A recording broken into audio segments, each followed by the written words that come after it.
This Family Life News podcast is made possible by the support of listeners like you. Next on the 5 o'clock report. It is an attack on all of us, on the American experiment. The president is hurting. Deeply troubled. We're going to fix that just like we did Washington. House and Senate Democrats are in total agreement. Now, let's go to the newsroom. Kirk's killer captured. Good afternoon. Thank you very much for joining us. I'm Mark Webster. So say authorities in Utah, who today confirmed the arrest of 22-year-old Tyler Robinson in the sniper slaying of Turning Point USA founder Charlie Kirk during an outdoor debate appearance at Utah Valley University in Orem, that's south of Salt Lake City. Robinson likely to face a slew of state and federal charges, some of which can carry the death penalty. This investigator talks about comments the suspect made at a recent family dinner. And in the conversation with another family member, Robinson mentioned Charlie Kirk was coming to UVU. They talked about why they didn't like him and the viewpoints that he had. The family member also stated Kirk was full of hate and spreading hate. As for what's next in the investigation, CBS security expert Samantha Weingrad. Law enforcement professionals will be combing through this individual's history, including his social media, his communications with friends and family, and his movements. Kirk's killing has reverberated around the nation. Utah Governor Spencer Cox. It is also much bigger than an attack on an individual. It is an attack on all of us. It is an attack on the American experiment. It is an attack on our ideals. Fox legal correspondent Shannon Bream says Kirk's assassination hit hard at the White House, too. The president is hurting. Charlie Kirk is very close to his family, to his staff, to him. You heard Governor Cox talk about the need for forgiveness, a really hard thing to do. But if you're a person of faith, if you are Charlie, you've heard this conversation about finding forgiveness for those who have hurt us most. Robinson was turned into police by his father. Next stop, Memphis. President Trump says Memphis, Tennessee is next on his list as part of his crime crackdown. Deeply troubled. We're going to fix that just like we did Washington. The mayor is happy. He's a Democrat mayor. The mayor is happy. And the governor, Tennessee. The governor is happy. But Memphis pastor Earl Fisher tells CBS he has some concerns. I think you'll see far too many of them in places like North Memphis and South Memphis and heavily black populations. Trump didn't outline which agencies would be involved, but says it could include the National Guard and possibly regular military. The Department of Homeland Security says an ICE officer fatally shot a man in the Chicago area during an attempted arrest. Police say the agent fired after the suspect drove his vehicle toward law enforcement officers, hitting one of them and dragging him before that officer shot him. Planned Parenthood will remain blocked from Medicaid funds over its patients' access to abortion. Thursday's ruling by the First Circuit Court of Appeals overturns a lower court order that blocked a ban on state Medicaid payments to Planned Parenthood, which was part of President Trump's One Big Beautiful Bill. That bill created a one-year ban to abortion providers. Planned Parenthood says it plans to appeal. New York's senior U.S. Senator warning of a federal government shutdown if Democrats' demands on health care aren't met by the Republican majority in the September 30th budget deadline. Chuck Schumer says Democrats are united. House and Senate Democrats are in total agreement. What the Republicans are proposing is not good enough for the American people and not good enough to get our votes. Schumer got major blowback from his own party during budget talks in March when he worked with some GOP leaders on a compromise to avoid a shutdown. This time, he says things are different. Health news next. The Cleveland Clinic is reminding parents to limit screen time for their children or face risking mental health issues and struggles in school down the road. You want to definitely try to limit it to less than 2 hours a day. That gets really hard, especially when you introduce cell phones into the picture. That's pediatrician Dr. Gina Robinson, who says leading by example is key. Our kids are looking to us as examples. They want structure. They want guidance. So if we want them to have healthy screen habits, we want to role model those too. Robinson recommends no screen time during meals. She says excessive screen time can result in a disruption in homework, sleep, and other parts of a kid's important routine. And the early season chill over, at least for some. A heat wave going to hit much of the U.S. this weekend. Forecasters say afternoon temperatures of 90 or more expected across the central and eastern U.S. through Sunday. 90-degree temps also predicted from Texas to the Great Lakes. Highs in the 80s possible along the eastern seaboard. Still to come here on the 5 o'clock report. A recap recap of our top local stories, highlights from today's Capital Connection gang, and a valuable lesson from one of the nicest kids you could ever hope to meet. This is meteorologist Ken McKinley with our Family Life forecast. After a very pleasant Friday, we'll see mainly clear skies in most sections this evening. A couple of clouds coming through the area overnight tonight, but nothing terribly extensive. Temperatures falling into the 50s. For the most part, a pleasant weekend. Partly sunny skies for most areas for tomorrow. A few more clouds coming through than we saw today, but temperatures still pretty well up into the 70s and maybe 80 in some spots.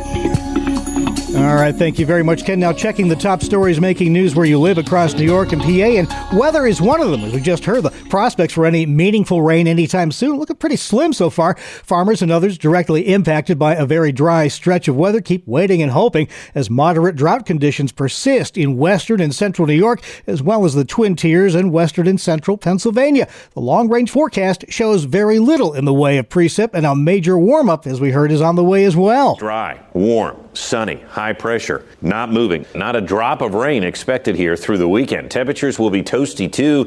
The AC may need to be run as temperatures do get back up into the mid-80s. I think 84, 85, even 86 degrees, not out of the question. That's meteorologist Brett Thakara in central PA. A former employee of a Western New York ministry sentenced to prison time for stealing more than $500,000 from the program. 30-year-old Eugene Karlovic of Amherst worked as a senior grants accountant at Jericho Road Ministries early last year. Prosecutors say he stole or funneled ministry funds using false invoices and paying for personal items with a corporate credit card. He's been sentenced to 3 months behind bars and also ordered to pay nearly $600,000 in restitution. Status quo in Harrisburg. Still no new state budget, now more than 70 days overdue.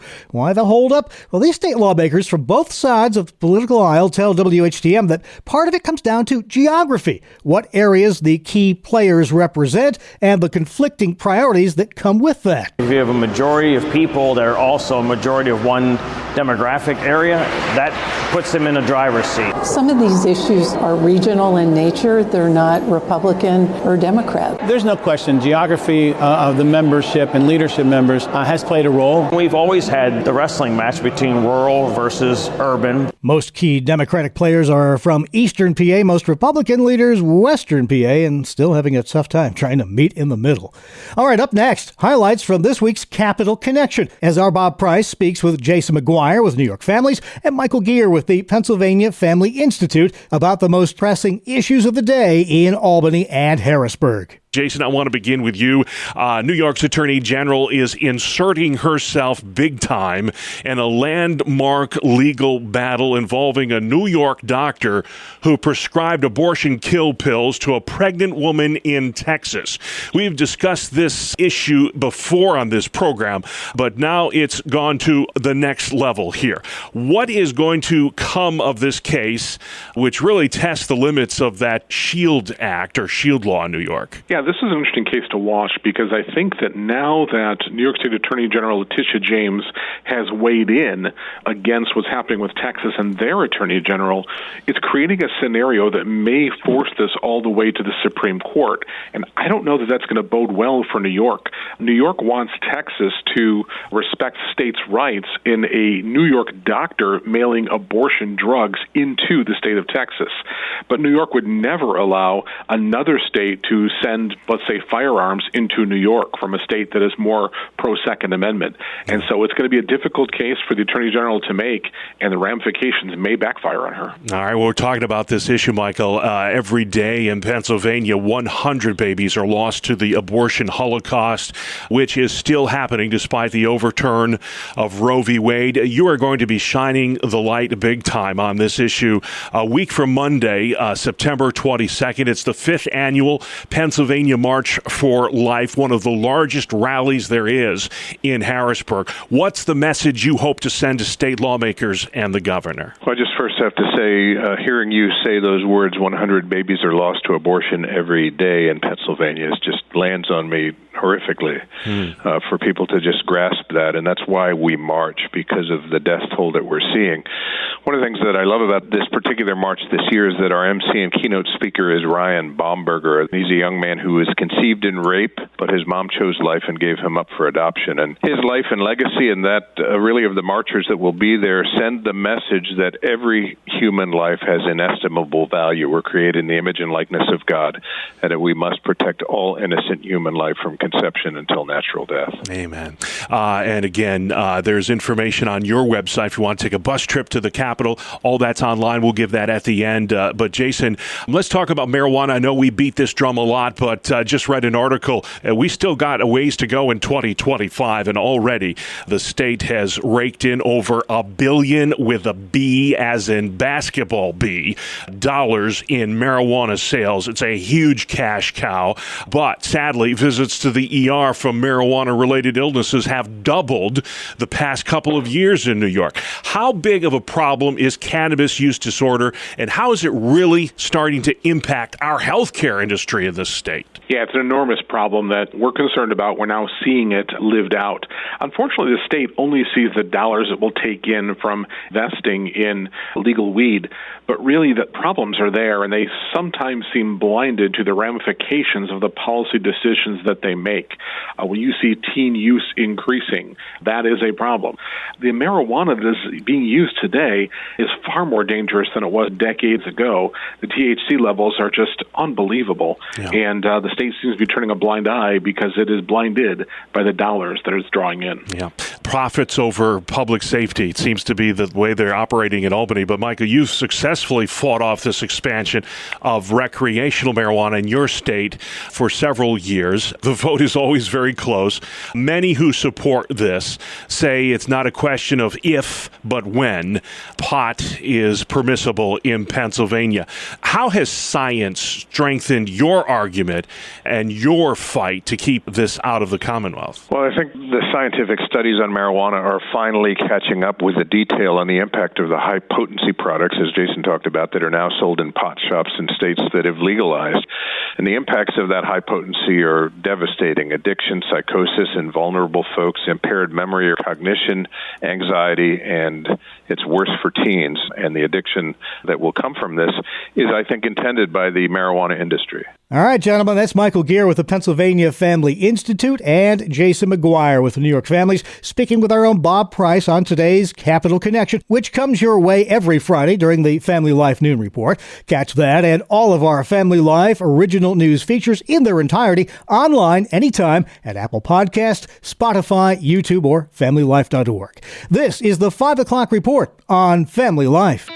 A good credit score has traditionally been the key to getting a credit card, but that's starting to change. Hi, I'm Rob West with another Faith and Finance Minute. Thanks to a government-backed initiative, banks are now offering credit cards to people with no credit score, folks they once considered too risky. Why? They now see them as an untapped market. Instead of relying on credit scores, many major banks are using alternative data, such as checking and savings activity, to evaluate applicants. This may help some responsible borrowers, but it also raises concerns. Many without credit experience may find it easy to fall into debt. Proverbs 22:7 warns the rich rule over the poor and the borrower is slave to the lender. Credit can be a tool, but without wisdom, it can become a trap. Manage your finances wisely with the easy-to-use FaithFi app. Download FaithFi, Faith and Finance from your app store, or learn more at faithfi.com. All right, coming up on the 5 o'clock report, a 9-year-old with a valuable lesson for all of us, right after weather.